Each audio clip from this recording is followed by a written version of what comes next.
திருச்சி மற்றும் பெரம்பலூரில் மழை வேண்டி இஸ்லாமியர்கள் சிறப்பு தொழுகையில் ஈடுபட்டனர். இதுகுறித்து எமது செய்தியாளர் இளவரசன் வழங்கும் கூடுதல் விவரங்களை தற்போது கேட்கலாம். இளவரசன், சொல்லுங்க, மழை வேண்டி இஸ்லாமியர்கள் சிறப்பு தொழுகையில் ஈடுபட்ட நிலையில் எவ்வளவு பேர் இந்த சிறப்பு தொழுகையில் ஈடுபட்டார்கள்? இது பற்றிய முழு விவரம். தமிழகத்தில் எப்போதும் இல்லாத வகையில் கோடை வெயில் சுட்டெரித்து வருவதுடன் தொடர்ச்சியாக தமிழகத்தில் 13 மாவட்டங்களுக்கு மேல சதமடித்து வருகிறது. தொடர்ந்து தற்பொழுது பருவமழையும் பெய்யாமல் இருக்கிற நிலையில அக்னி நட்சத்திரம் இன்னும் தொடங்காத நிலையில இந்த அளவுக்கு தமிழகத்துல இந்த கோடை வெயில் வாட்டி எடுப்பதால் குடிநீர் தட்டுப்பாடு பல்வேறு மாவட்டங்கள் ஏற்படுகிறது. மேலும் திருச்சி மாவட்டத்தை பொறுத்தவரையில் ஏரி குளங்கள் வறண்டு கிடைக்கின்றன. மேலும் விவசாயிகள், பொதுமக்கள், கால்நடைகள் மழை இல்லாதனால் மிகுந்த பாதிப்புக்குள்ளாகி இருக்காங்க.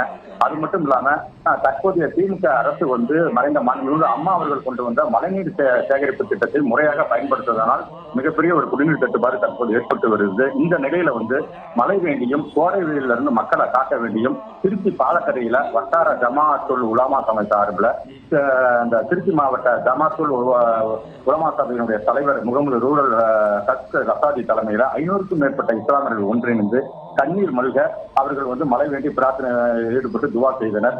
இந்த சிறப்பு தொழுகையில திருச்சி மாவட்டத்தின் பல்வேறு பகுதிகளைச் சேர்ந்த இஸ்லாமியர்கள் கலந்து கொண்டு பங்கேற்று இந்த மழை வேண்டியும் இந்த கோடை வெயிலிருந்து மக்களை காக்கவும் இந்த துவா செய்தது இன்று நடைபெற்றது. இதே போல பெரம்பலூர் மாவட்டத்தில் பெரம்பலூர் மௌலானா பள்ளிவாசல்லையும் இந்த மழை வேண்டியும் கோடை வெயிலையும் இந்த வெப்பத்திலிருந்து மக்களை காக்க வேண்டியும் சிறப்பு தொழுகை நடைபெற்றது.